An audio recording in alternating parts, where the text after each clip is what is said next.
네, 쥐염열매라는 제목으로 말씀 전하도록 하겠습니다. 오늘 본문은 잃은 양 또 잃은 드라크마를 이어서 나오게 되는 잃은 아들을 되찾는 아버지에 대한 비유를 오늘 살펴보고자 하는데요. 여러분, 한 주간의 삶이 여러분 어땠습니까? 사랑받은 자답게 사랑의 열매를 맺으면서 하루하루를 보내셨습니까? 네? 사랑받은 자답게 어떻게 살아오셨어요? 어떠셨어요? 왜 멋쩍은 웃음과 함께 고요해지는 거지? 더 미워하고 살았나? 한 주간? 오늘 본문은요, 우리에게 탕자의 이야기로 굉장히 중요한 말씀이죠. 여러분들 알고 있듯이 이 탕자의 주인공은 아버지의 품을 떠났다가 돌아온 탕자, 이게 우리가 많이 집중되어 있는데, 사실 이 탕자 이야기는 둘째 아들과 맏아들 동일하게 주님께는 탕자이지요. 이 세 가지 비유를 잘 이해하기 위해서는요, 이 잃어버린 것들을 다시 찾은 기쁨을 잘 알기 위해서는요, 이 예수님이 이 비유를 어떤 상황에서 누구에게 말씀해 주셨는지를 염두에 두어야 할 것입니다. 예수님의 행보는 거침이 없으셨습니다. 이 땅에서 3년 동안 공생애를 보내면서 하나님 나라를 외치면서 선교 활동하셨던 이 예수님께서는 어떠셨습니까? 예수님이 전한 말씀에 지금까지 들어보지 못하는 권위가 있었습니다. 그동안 많은 율법 교사들에게, 바리새인들에게, 서기관들에게 예수님 이야기를 많이 듣고 살았던 사람들이었겠지만, 이들이 정말로 진리 되신 예수님을 바라보지 못하고 또 그 하나님 자녀됨을 누리지 못한 사람들이 몰려왔습니다. 예수님은 안식일에 병자를 고치는 사건은 물론 유대인들이 경멸하는 세리와 죄인들 그리고 이방인들과 함께 식사하는 것들을 하시면서 거리낌 없이 어울리셨고 그들과 식탁교제도 나누셨습니다. 오늘 본문에서 읽진 않았지만 1절 말씀을 다 같이 한번 읽어봤으면 좋겠는데요. 15장 1절 말씀이요. 다 같이 15장 1절 말씀 다 같이 읽어보겠습니다.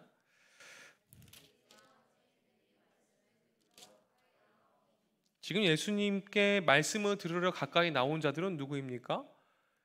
세리인들과 죄인들입니다.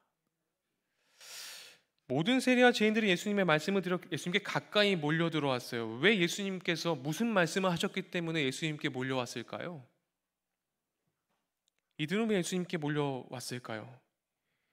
이들이 예수님께 무슨 말씀을 듣기 위해서 몰려왔을까요? 한번 여러분 생각해 보십시오. 왜 몰려왔을까요? 분명히 똑같이 율법교사, 바리새인과 서기관과 똑같이 하나님 나라와 말씀을 전하고 있었을 텐데 왜 그들에게 안 가고 왜 모든 죄인들과 세리들이 주님께로 몰려갔을까요? 예수님으로부터 어떻게 하면 세금을 더 징수할 수 있고 어떻게 하면 호의호식할 수 있는지 그 방법을 묻고 싶어서 갔을까요? 예수님께서 공생애를 시작하시면서 예수님이 하신 건요, 다른 거 아니었습니다. 회개해라. 네 정신 차려야 된다. 주님께 돌아와야 된다. 이 말밖에 안 하셨어요. 사역을 시작하면서요, 회개하라고 외치고 다니셨던 게 우리 주님이세요. 예수님에게 온 많은 세리와 죄인들이요, 자신의 잘못을 뉘우치고요, 하나님의 말씀대로 살 것을 결단했기 때문에 그 자들이 몰려왔음을 우리가 알 수 있습니다. 기쁨의 잔치가 벌어지고 있는 그 모습을 보면서요, 지금 세리와 죄인들이 주님께로 돌아가고 싶은 마음을 결단해서 예수님께 왔는데, 그래서 잔치를 벌이고 있는 지금 이 상황 가운데에서 같이 밥을 먹고 하나님의 잔치를 지금 벌이고 있는데, 예수님과 함께 그 모습을 보면서 바리새인과 서기관들이요, 기쁨에 동조하기는커녕 어떻게 합니까? 어떻게 죄인들과 어울릴 수 있는가 하면서 수군거립니다. 예수님을 비난하죠. 하나님의 말씀을 제일 잘 알고 율법을 제일 잘 지키고 철저하게 하나님 경외하고 있다고 자부하고 있는 이 사람들이 율법의 올무에 빠져서 왜곡된 신앙관을 갖고 있는 이 바리새인들과 서기관들을 향해서 예수님이 비유를 통해 하나님의 마음을 지금 전하고 있는 것이 오늘의 본문의 비유입니다. 단순히 오늘의 비유를 바라보면서 우리는 잃은 양에 집중하기보다 하나님의 마음이 어디로 향해 있는지 여러분 발견하시길 바라요. 여러분, 오늘 둘째 아들은 무엇을 갈망한 사람이었습니까? 하나님을 갈망하기보다 이 세상을 갈망한 자였습니다. 이 세상의 목마름을 가지고 있는 사람이었어요. 어떤 사람에게 두 아들이 있었죠. 우리가 너무나 잘 알고 있듯이요. 어느 날 둘째 아들이 아버지에게 아버지여 재산 중에서 내게 돌아올 분깃을 주십시오라고 합니다. 보통 유대인법에 따르면 아들 둘이 있으면 첫째 아들은 3분의 1을 받게 되고 둘째 아들은 3분의 1을 받게 됩니다. 그러면 그 돌아올 분깃이 아버지의 재산 중에 몇 분의 몇이에요? 둘째 아들이니까요 3분의 1이에요. 3분의 1을 요구했어요. 근데 여러분, 둘째 아들의 요청은요, 사실 이 시대적 문화의 관습으로 보면요, 페륜화에 가깝습니다. 왜냐하면 유산을 미리 달라는 것은 단순히 돈을 달라는 것을 의미하는 것이 아니라 아버지가 빨리 죽기를 바란다라는 뜻이었기 때문에 그렇습니다. 죽어야 유산을 받을 수 있었어요. 그러니까 지금 아버지가 살아계시는데 아빠 돈 주세요, 내 분깃 주세요 한 건 뭐예요? 아빠 빨리 죽으세요, 이 말이거든요. 그런데 아버지요, 둘째 아들의 요청대로 어떻게 했습니까? 유산을 주셨어요. 유산을 나누어 주셨습니다. 요즘에도 유산 때문에 많이 싸우죠. 뉴스에 막 보고 오고 막 형제들끼리 막 칼부림 나고 막, 그죠? 예. 그러면 안 돼요. 유산을 상속받은 둘째가요, 그 길로요 집을 떠나 먼 나라에 가서요 허랑방탕한 삶을 살았습니다. 결국 우리가 너무 잘 알고 있듯이 돼지를 돌보며 끼니를 걱정하는 신세로 전락하게 되어 버렸습니다. 그 유산을 받았는데, 정말 물질을 받았는데 어떻게 됐습니까? 다른 사람의 종이 되었어요. 종이 되어 버렸습니다. 이때의 돼지는요, 여러분 어떤 짐승이에요? 부정한 짐승이었습니다. 부정한 짐승의 돼지를 돌보면서 굶주림으로 면했으면 좋겠는데 돼지들이 먹는 쥐염 열매조차 먹지 못하는 신세가 되었습니다. 쥐염 열매조차 주는 사람이 없었더라는 것은 여러분 무엇을 뜻합니까? 이 말은요, 주변에 사람들마저 다 떠나갔다는 것을 얘기해요. 사람들을 다 잃어버렸어요. 홀로 남았습니다. 극한의 상황에 몰렸을 때 우리가 취해야 할 행동이 무엇입니까? 자신을 자책하며 하루하루 살아가야 할까요? 이 세상을 원망하면서 신세한탄을 하며 살아가야 될까요? 이 둘째 아들이 돼지 우리에서 종로를 타면서 쥐염 열매 하나 먹지 못하는, 사람들이 다 떠나고 나니까요, 홀로 외로이 고독한 시간을 보내게 됩니다. 그때 이 사람에게 부어진 마음은 무엇입니까? 누가 떠오르게 되었어요? 아버지가 떠올랐죠.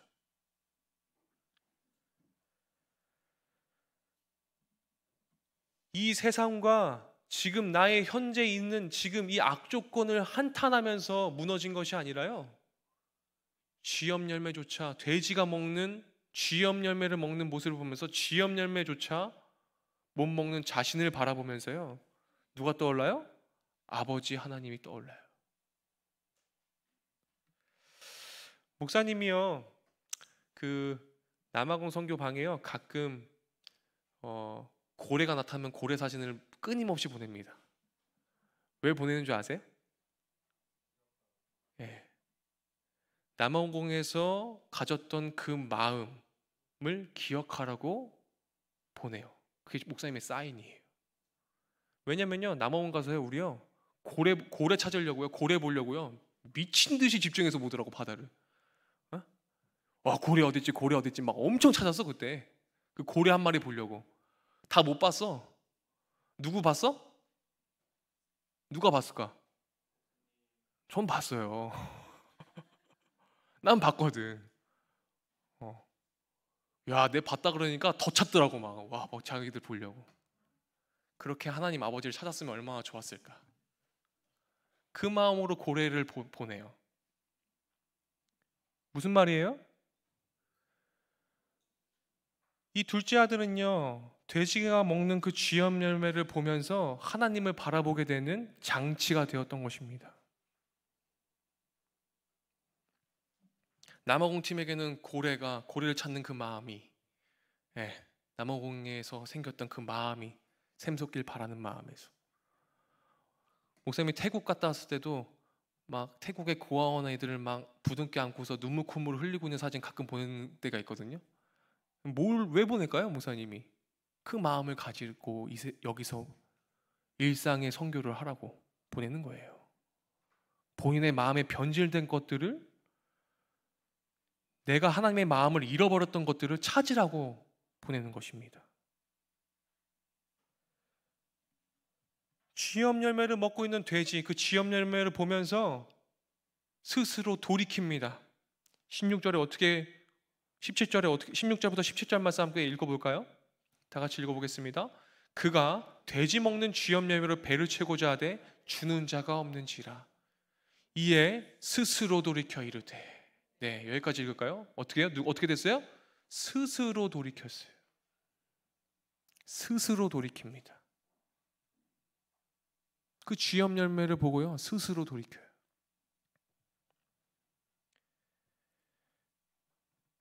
그러면서요, 18절에요, 뭐라고 고백하는지 한번 볼까요? 다 같이 18절 읽겠습니다. 시작. 내가 일어나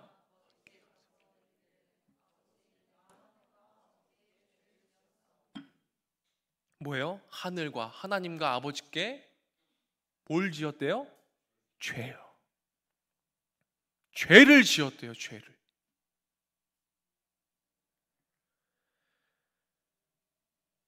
신앙의 사람은요, 극한의 순간에 하나님을 바라볼 수 있어야 합니다. 본인이 혼자 있어야 할 그 고독의 시간 가운데 돼지우리에서 쥐염 열매를 먹고 있는 그 돼지를 보면서 하나님 아버지를 찾았던 둘째 아들이 여러분들이진 않을까 생각해 보게 됩니다. 근데 혹은 요즘에는 더 위험한 게 뭐냐면 그 쥐염 열매를 보면서도 고독으로 들어가지 못하는 친구들이 있더라고. 하나님 절대 생각 안 나는 친구들도 있어. 정말 위험해요. 한마디로 이 둘째 아들에게는 이 쥐염 열매가 하나님을 바라볼 수 있는 장치였습니다. 하나님을 바라본다는 것은요, 여러분 무엇입니까? 하나님을 바라보는 것이 뭐예요? 하나님을 힘으로 삼는, 즉 하나님으로 목적을 삼는 것이 하나님을 바라보는 것입니다. 하나님을 목적 삼는 삶을 의미합니다. 하나님을 목적으로 삼는 삶만이 하나님 안에서 죄를 깨닫고 자신이 사람에게 어떤 죄를 지었는지 깨닫게 됩니다. 우리가 일상을 살아가면서 내 삶의 목적인 사람은요, 다른 사람들에게 사랑을 주지 못하고 미워하고 시기하고 악독한 마음을 품었던 것들을요, 생각하지 못하게 만들어요. 그런데요, 하나님을 목적으로 사는 사람들은요, 그 하나님의 그 깊은 마음을 헤아려서요, 깨닫게 됩니다. 아, 내가 저 사람한테 죄를 지었구나. 나라 안팎으로 꽤나 어려운 시기를 보내고 있는 우리입니다. 하나님을 우리의 힘으로 삼고 하나님을 목적 삼는 우리는 하나님께서 베풀어 주신 그 은혜에 얼마나 둔감한지 여러분 생각해 보십시오. 하나님의 자녀답게 살지 못하고 세상 조류에 휩싸여서 허랑방탕하게 살았던 우리의 죄를 깨닫고 고백해야 합니다. 둘째 아들은요, 이 세상을 갈망하고 하나님을 목적 삼는 삶이 아니라 이 세상을 목적 삼는 삶으로 살았더니요, 어떻게 됐어요? 죄의 종로로 타게 되었어요. 30절 말씀 다 같이 한번 읽어볼까요? 이따가도 한번 보겠지만 30절 말씀 다 같이 한번 읽어보겠습니다. 아버지의 살림을 창녀들과 함께 삼켜버린 이 아들이 돌아오매. 여기까지 읽겠습니다. 세상으로 목적을 삼으니까 지금 아버지의 살림을 어떻게 삼켜버렸어요? 누구와 함께? 창녀들과 함께.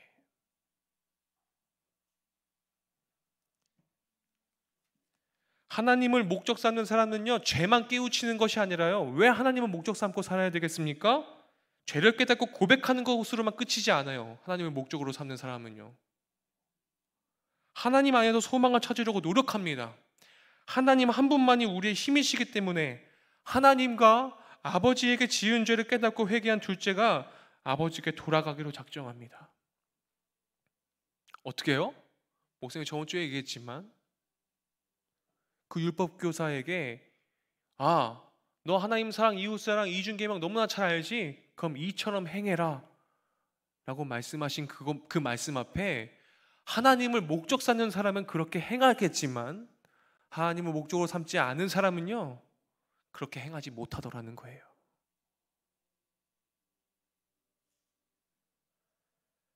여러분 17절에 스스로 돌이켜, 이것은 무엇을 뜻합니까? 원어로 에이스하워톤 엘돈이라는 뜻인데, 여러분 이것은 무슨 말이냐면 그대로 자신에게 돌아왔다는 의미예요. 무슨 말이냐면 정신을 차렸다 이 말입니다. 정신을 차렸다. 우리는 너무 정신없어요. 하나님을 단 한순간도 생각하지 못하는 세상 가운데 살아가요. 하나님을 생각하는 것이 사치로 여겨져요. 너무 정신이 없어요. 그때 여러분 이 말씀을 기억하셔야 됩니다. 스스로 돌이키십시오. 정신 차리셔야 돼요. 정신 차리셔야 돼요, 정말.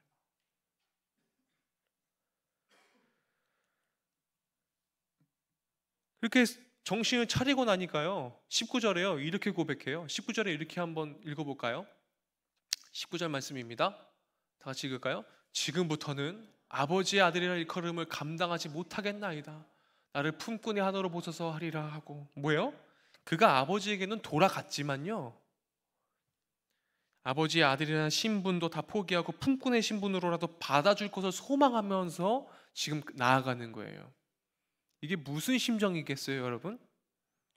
회개란 이처럼 자신의 모든 것을 철저하게 내려놓고 아버지께 자신을 온전히 의탁하신 것이 회개입니다. 그런데 회개를 한다고 하면서요, 여러분 부분적으로 회개하는 사람들이 있어요. 자신의 것은요 쥐고 있어요. 그러고서 회개했대. 내 것을 다 드려야죠. 우리 주님이 말씀하셨죠. 너 잘 알고 있다. 근데 너는 부분적으로 알고 있다. 부분적으로 회개하고 있다 라고 말씀하십니다. 자신의 것을 어느 정도 쥐고 주님 앞에 나아가려고 한다면요, 여러분 그것은 진정한 회개가 아니에요. 그 마음 가운데 여러분 회개한다고 얘기하지만 주님은요 뭘 보세요? 그 의도와 그 마음의 중심을 보신다니까요. 내가 이 정도는 챙겨서 아버지한테 가도 되겠지? 그거는 회개가 아니에요. 주님은 완벽하게 회개하길 바라세요. 야곱이 노년에 얻은 요셉은요, 아버지의 편애를 받으면서 기고만장한 삶을 살았습니다. 아주 나쁜 놈이었어요, 요셉이요. 네. 진짜 나쁜 놈이에요, 요셉. 자신이 형들에게 얼마나 못된 짓을 했는지를 전혀 몰랐던 그가 자신의 잘못을 깨닫게 된 결정적인 사건이 있었습니다. 요셉에게 쥐업 열매는 무엇이었을까요? 바로 형들에 의해 깊은 구덩이 속에 던져졌을 때입니다. 그때 요셉에게 변화가 일어나요. 성경은 구덩이 속에 빠져있던 요셉이 어떤 심리적 변화를 겪고 있는지 말하고 있지는 않지만 이 사건 이후에 성경은요, 요셉에 대해서요 하나님과 함께 하심으로 형통한 자가 되었다고 얘기합니다. 이후에 갑자기 요셉의 태도가 확 바뀌어버려요. 여러분들에게 요셉은 굉장히 좋은 친구이지요. 채색 옷을 입고 있고 야곱에게 사랑받았고. 그런데요, 요셉이요 애굽 사람 보디발 장군의 종으로 팔려간 요셉의 삶은 전혀 달랐습니다. 요셉이가 그 구덩이에 들어갔을 때 완벽하게 깨우친 거예요. 형들이 막내인 그를 죽이고 싶을 정도로 미워했다는 것은요, 그가 신앙인이었음에도 불구하고 하나님과 동행하지 않은 삶을 살았다는 반증입니다. 그런데 애굽의 종으로 팔려간 그가요, 상황이 더욱 악화가 되었음에도 불구하고 그가 어떻게 돼요? 하나님을 바라보기 시작해요. 하나님과 동행하여 범사에 형통했다고 성경은 증거합니다. 요셉이 구덩이에 빠져 죽음에 내몰리는 극한 상황을 거치면서 하나님과 형들에게 지은 자신의 죄를 회개하고 하나님을 목적 삼는 하나님과 동행하는, 하나님과 형통의 삶으로 나아가는 그 요셉을 여러분 기억하십시오. 단순히 아버지에게 이쁨을 받았기 때문에 형들의 피부치인 요셉을 죽이고 싶을 만큼 형들이 그렇게 했을까요? 그리고 팔아버릴 정도로 싫어했을 가능성은 희박합니다. 그렇다고 해서 동생이 아무리 잘난 체하고 그랬다고 해서 또 그 형들도 팔면 안 되는 거겠지만요.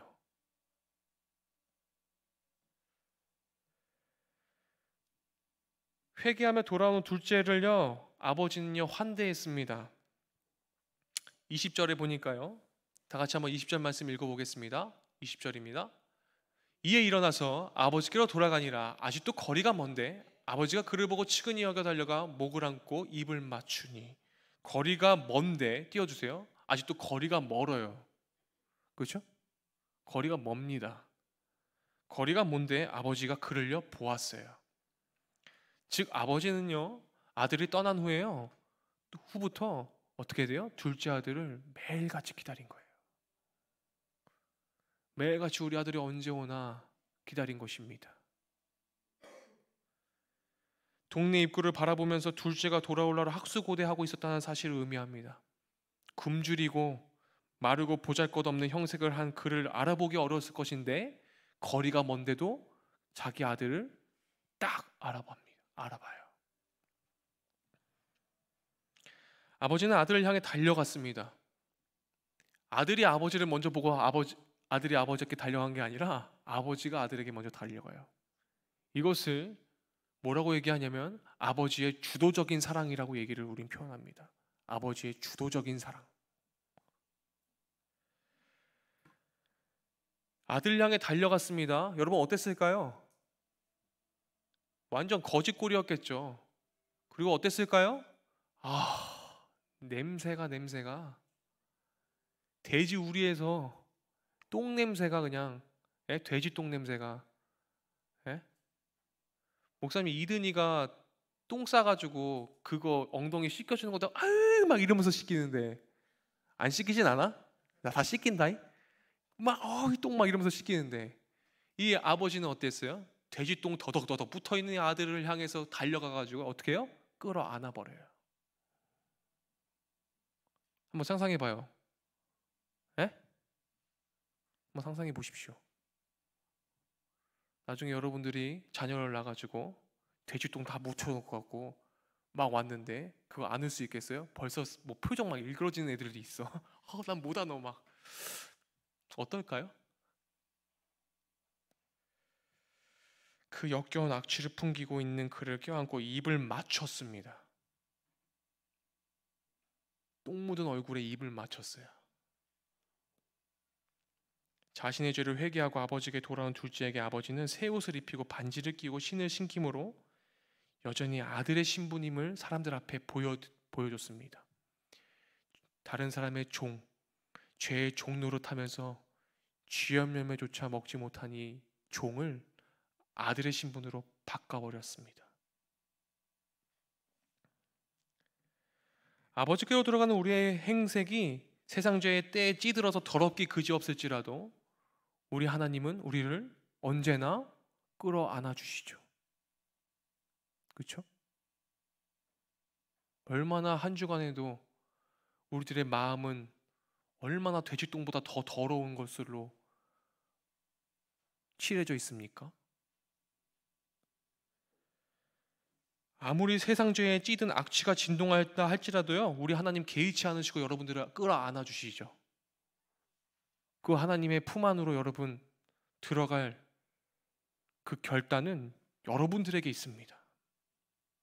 스스로 돌이키는 것은 여러분 몫이에요.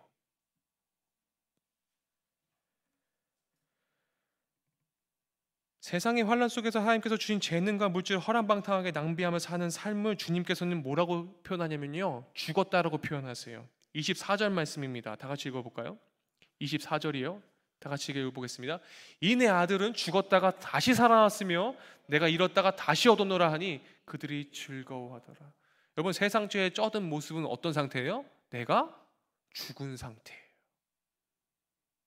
살아있다고 착각하지 마세요. 주님께서 보실 때는 죽어있는 상태예요. 이해되셨어요?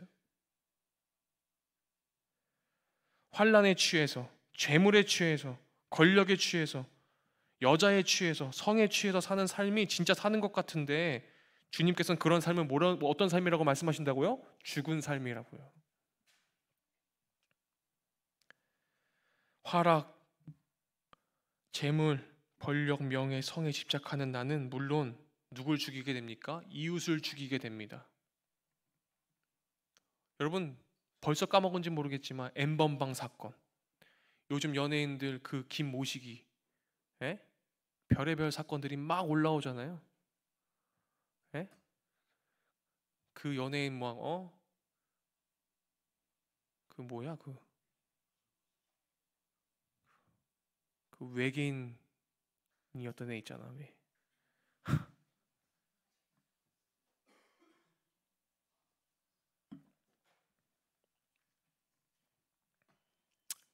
그 사람 엄청 좋아했죠? 예? 여자도 엄청 좋아했잖아, 여자들. 이렇게. 요즘은 거들떠도 안 보지.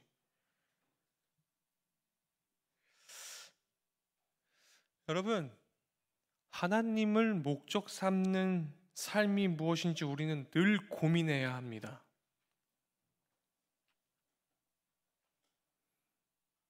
내게 주신 시간을 나의 목적을 가지고서 살아가는 그 순간들을 여러분 경계하셔야 합니다. 누구를 위해서 공부하고 누구를 위해서 일을 하고 누구를 위해서 뭘 위해서 하나님의 나라와 영광을 위해서 하고 있는지를 여러분 생각해 보셔야 돼요.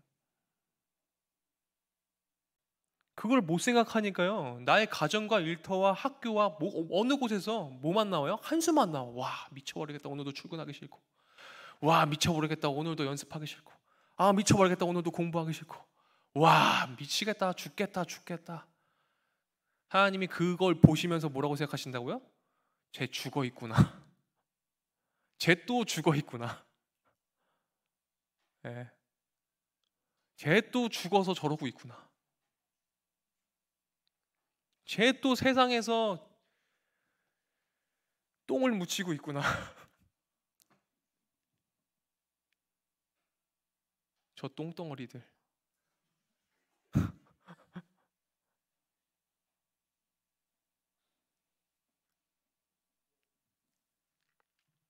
어떻게 하면 이웃에게 죽음이 아닌 생명을 공급해 줄 수 있는지 여러분 고민하십시오.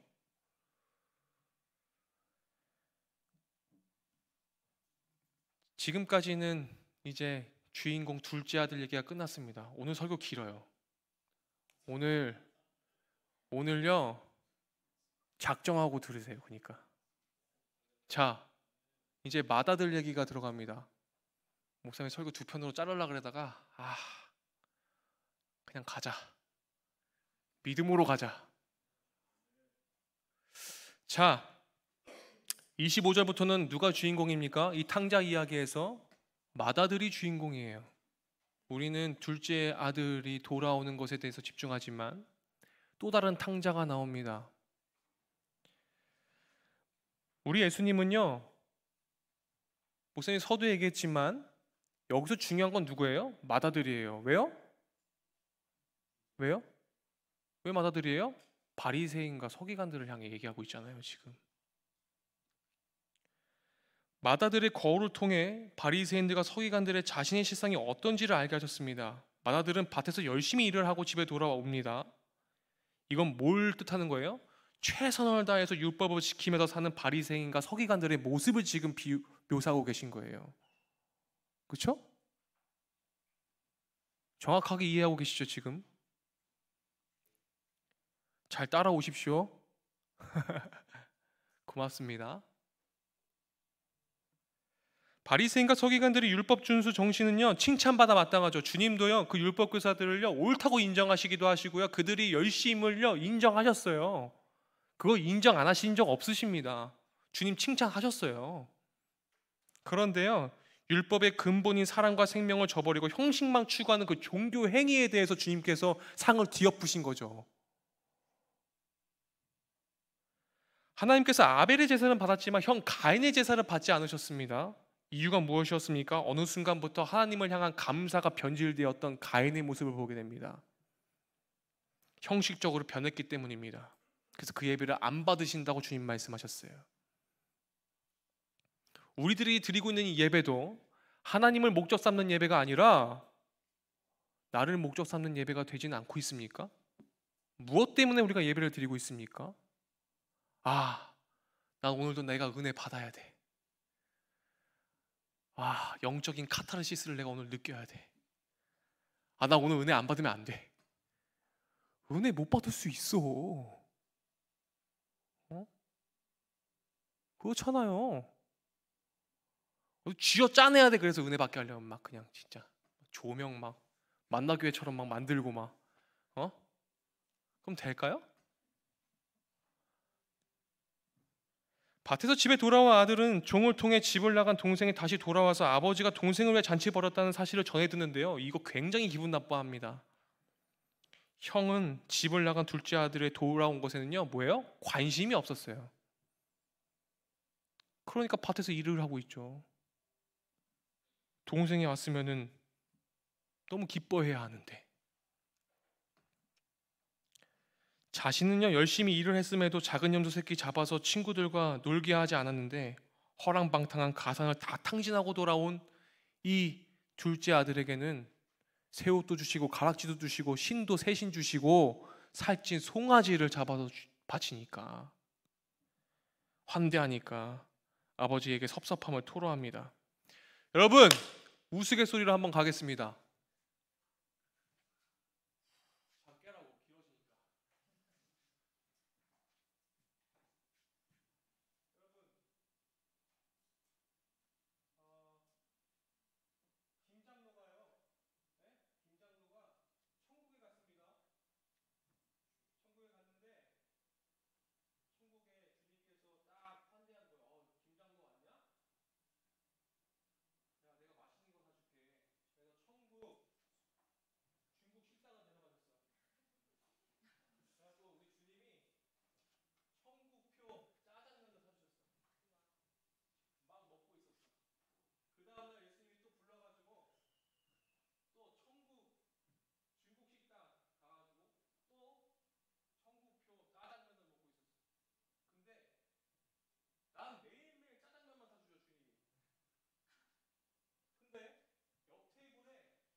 무슨 말씀인 줄 아십니까?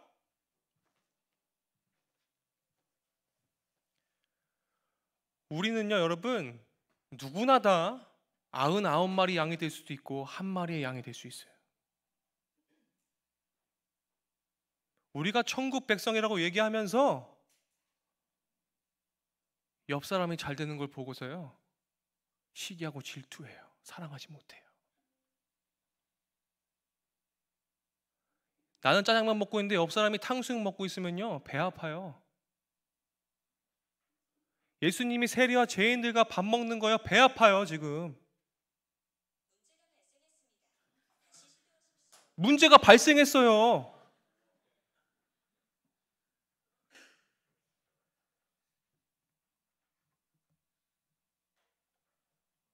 우리가 믿는 아버지의 마음은 무엇일까요?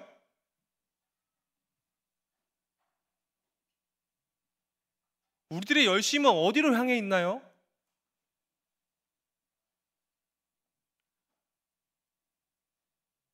정말 하나님을 목적 삼는 열심입니까? 그럼 어떻게 돼요? 난 이렇게 열심히 하고 있는데 쟤 왜 이렇게 열심히 안 하는 거야? 그게 하나님을 목적 삼는 걸까요?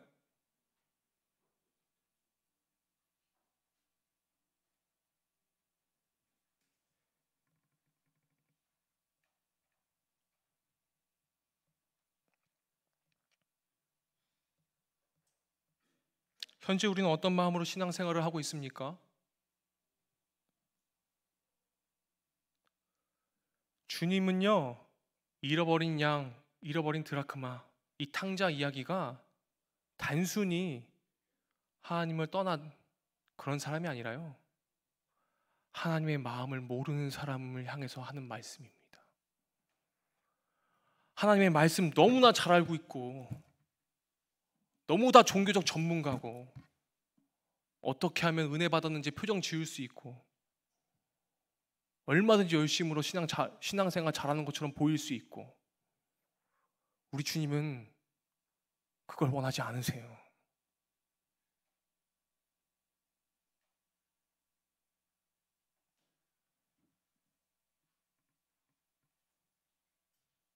하나님은 목적 삼지 않은 신앙인이 될 때 우리는 언제든지 불평불만을 입사하는 맏아들이 될 수도 있고 세상적 삶을 추구하는 둘째 아들이 될 수 있음을 여러분 명심하십시오. 우리는 항상 잃어버린 양과 드라크마, 탕자 이야기를 보면서 99마리의 양이 나일 수도 있고 한 마리의 양이 나일 수도 있으며 우리는 얼마든지 맏아들이 될 수 있고 둘째 아들이 될 수 있다는 것을 여러분 명심하십시오. 여기서 여러분 99마리의 양은 괜찮은 거고 한 마리의 양은 문제가 있는 것입니까? 아니요. 지금 그 얘기가 아니에요. 이거는 그런 류의 얘기가 아니라고요. 나를 위해 기꺼이 십자가에 죽은 예수 그리스도의 보혈에 의지하여 회개하고 돌아온 둘째 아들의 심정으로 하나님만이 우리의 힘이시고 하나님을 목적 삼고 살아가는 우리의 순종을 통해서 온 인류를 향하신, 온 만물을 창조하시고 온 우주를 사랑하시는 그 주님의 마음을 여러분들 헤아리시는 그런 신앙생활을 하십시오.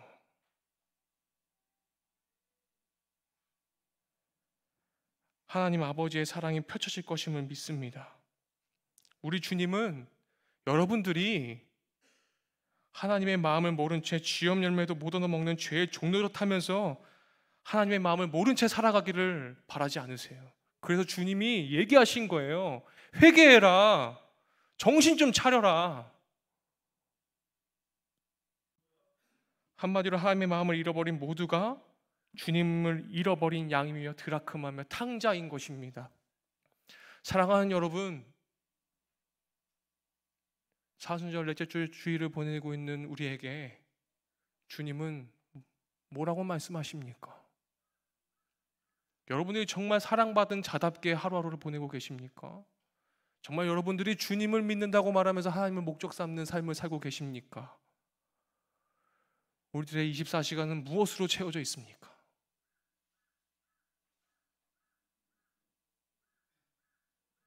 하나님의 마음을 잃어버리지 않길 바랍니다.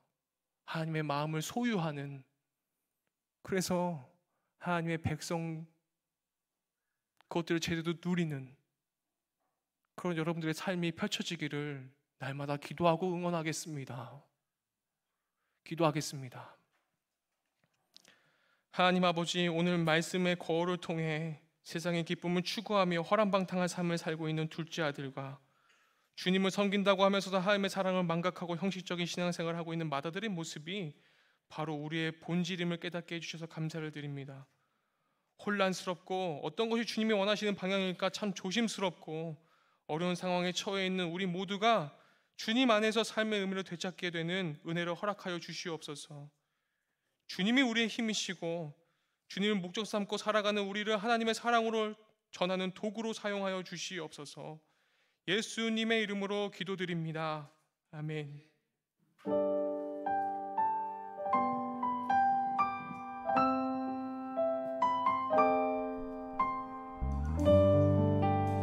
네, 말씀을 기억하면서 함께 찬양하도록 하겠습니다. 보소서 보소서 주님, 나의 마음에 선한 것 하나 없습니다. 그러나 내 모든 것 주께 드립니다. 사랑으로 안으시고 날 새롭게 하소서.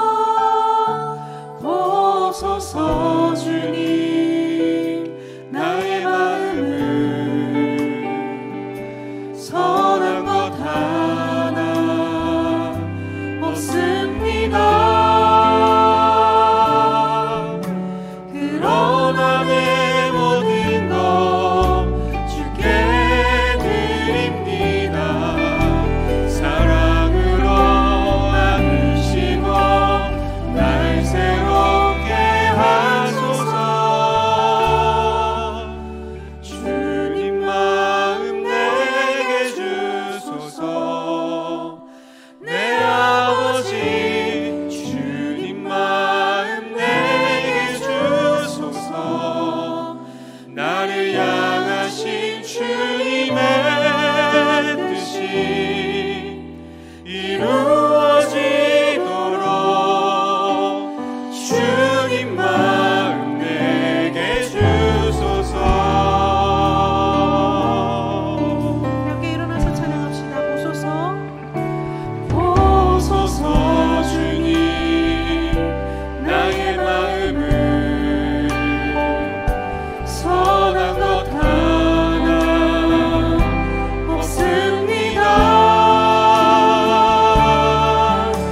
그러나 내 모든 것 주께 드립니다. 사랑으로 안으시고 날 새롭게 하소서. 주님 마음 내게 주소서.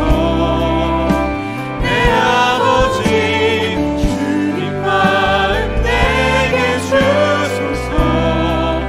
나를 향하신 주님의 뜻이 이루어지도록 주님 마음 내게 주소서. 주님 마음 내게 주소서. 내 아버지 주님 마음 내게 주소서. 나를 향하신 주님의 뜻이 이루어지도록 주님 마음 내게 주소서. 내게 사랑을 가르치소서. 당신의 마음으로 용서하게 하소서. 주의 성령 내게 채우사 주의 길 가게 하소서. 주님 당신 마음 주소서. 주의 성령 내게 채우사 주의 길 가게 하소서. 주님 당신 마음 주소서. 주님 마음 내게 주소서. 내 아버지 주님 마음 내게 주소서. 나를 향하신 주님의 뜻이 이루어지도록 주님 마음 내게 주소서.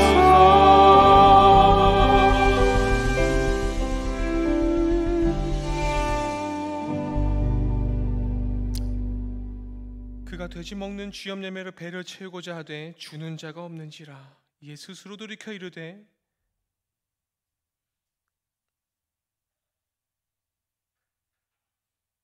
내 아버지에게는 양식이 풍족한 품꾼이 얼마나 많은가.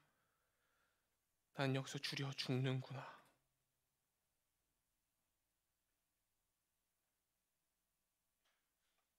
아버지가 이르되 너는 항상 나와 함께 있으니 내 것이 다 내 것이로되. 지금은 우리를 죄와 사망의 권세에서 구원하여 주신 예수 그리스도의 은혜와 하나님의 무한하신 사랑과 성령 하나님의 인도하심이 하나님을 목적 삼고자 하나님의 부르심과 택하심을 힘입어 더 이상 죄의 종로로 타지 아니하고 스스로 돌이켜 진정한 회개를 하고자 하는 여기 모인 모든 예배자들의 머리 위에 지금도 아버지의 마음을 모르는 이들에게 주님의 복음을 들고 나아가는 모든 복음 전달자들의 머리 위에 영원토록 함께 하시기를 간절히 축원하옵나이다. 아멘.